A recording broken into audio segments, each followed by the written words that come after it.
Donc, le premier point, je vous ai dit, j'en avais 9 points. Le premier point, c'est être alerte pour détecter où ça ne va pas et intervenir avant que la situation ne se dégrade. On peut observer des facteurs organisationnels propices à l'apparition de milieux à risque de harcèlement. Mais regardez, ça c'est plus relié à l'organisation du travail. La surcharge, le stress, le travail d'équipe, l'interdépendance fonctionnelle. Ma job dépend de la job de l'autre. Combien de gens qui disent, à cause qu'elle n'est pas vite, je suis obligé de faire du temps supplémentaire, ça commence à me pomper l'air pas mal, puis moi j'ai d'autres choses à faire, j'ai ma famille, puis j'ai ci, puis j'ai ça, puis on commence à en vouloir à la personne qui n'est pas vite. Puis ça appartient à l'organisation de trouver la manière d'arranger le travail pour que tout le monde puisse faire leur journée normale, malgré le fait que la personne a des problèmes de performance ou pour X raisons, elle n'est pas capable de livrer aussi bien que les autres. La précarité de l'emploi, le climat de compétition excessive aussi, c'est pas évident du tout, ce sentiment-là de compétition. C'est comme les occasionnels avec les permanents. Des fois, ça ressort, ça, tiens. Ça fait 20 ans que je suis occasionnel, je fais le même job que toi, mais je suis occasionnel, toi, t'es permanent. Bien, c'est sûr que ça fait un petit quelque chose en dedans. Alors ça, c'est des aspects plus qu'on pourrait en mentionner d'autres, mais des aspects d'organisation de travail.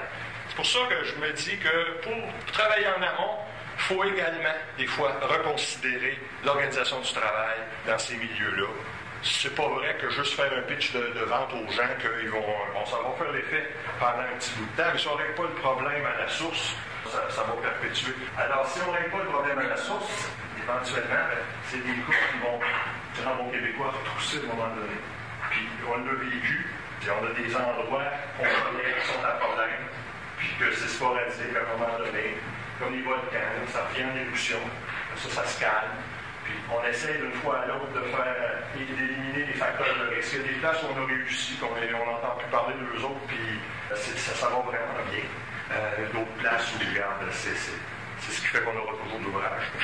Mais c'est triste que ce soit dans ce contexte-là, mais c'est notre job. On n'est pas là, on n'est pas des agents de voyage, personne ici. Alors, les communications déficientes, les incivilités, les inconduites, les différences, les conflits qui ne sont pas gérés ou mal gérés, bien ça, c'est l'aspect humain.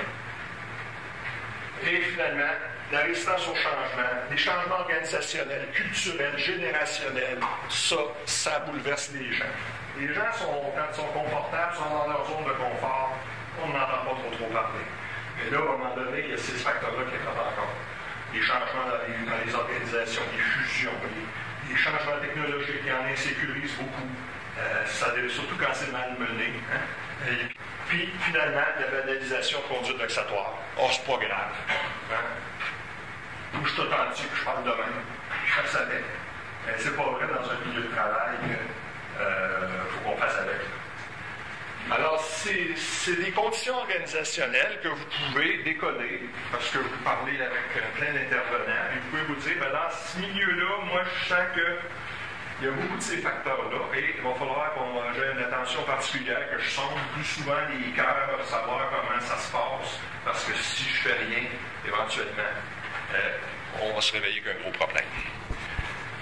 La présence dans le milieu de travail de personnes qui sont portées à avoir, pour différentes raisons, certaines conduites spécifiques à l'endroit d'autres personnes. Moi, j'aime des belles femmes, et il y en a une dans mon milieu. Ça ne porte d'avoir des conduites spécifiques à son endroit. Et on pourrait en sortir plein d'exemples comme ça. La présence de personnes qui ont tendance à provoquer de telles conduites de la part de leur entourage. Il y en a, c'est comme dans leur scénario de vie, on dirait qu'ils provoquent. Dans des jeux psychologiques, c'est basé là-dessus. C'est des gens qui sont habitués à ce que leur comportement ait telle réaction, ils provoquent ça. Les enfants rebelles, dans les familles, c'est un peu ça. Ils savent qu'en étant haïssables, ils vont avoir l'attention de leurs parents. Puis s'ils ne sont pas haïssables, les personnes s'en occupent. Alors qu'est-ce qu'ils font? Ils se mettent à provoquer pour avoir l'attention. Ça se fait aussi, ça, dans la vie, entre les employés. Et c'est là le point, la présence de personnes qui ont de la difficulté à composer avec ces conduites. C'est sûr que moi, je suis une grande séductrice, puis j'aime ça que les gars aient une réaction quand ils me voient passer. Je n'ai pas de problème avec ça. Mais si moi, là, je veux travailler, puis que là, je me rends compte qu'autour de moi, je provoque une réaction X, et qu'en plus, moi, ça me dérange parce que j'ai une certaine timidité, ben là, je donne cet exemple-là, c'est le plus classique, mais ça s'applique, regardez, dans tous les cas-là. ce moment-là, on se retrouve avec les conditions présentes pour qu'il y ait un risque de relations difficiles entre certains individus. Puis ça, il faut le détecter. Puis ça, il faut avoir des antennes, puis il faut poser des questions pour avoir le savoir le plus tôt possible.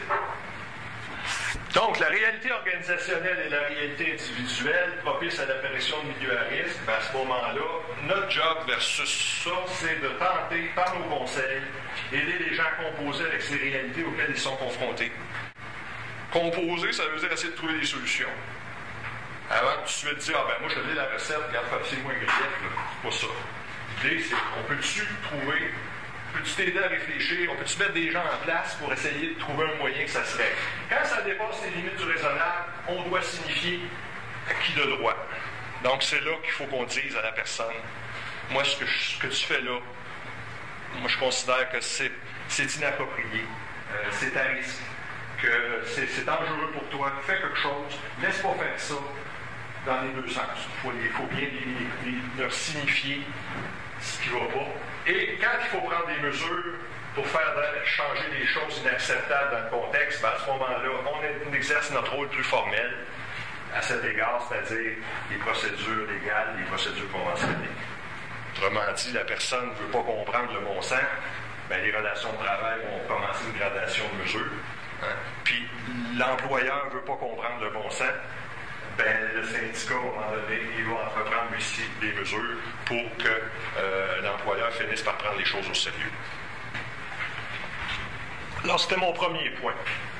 Moi, je vous dis, on le fait là, chez nous.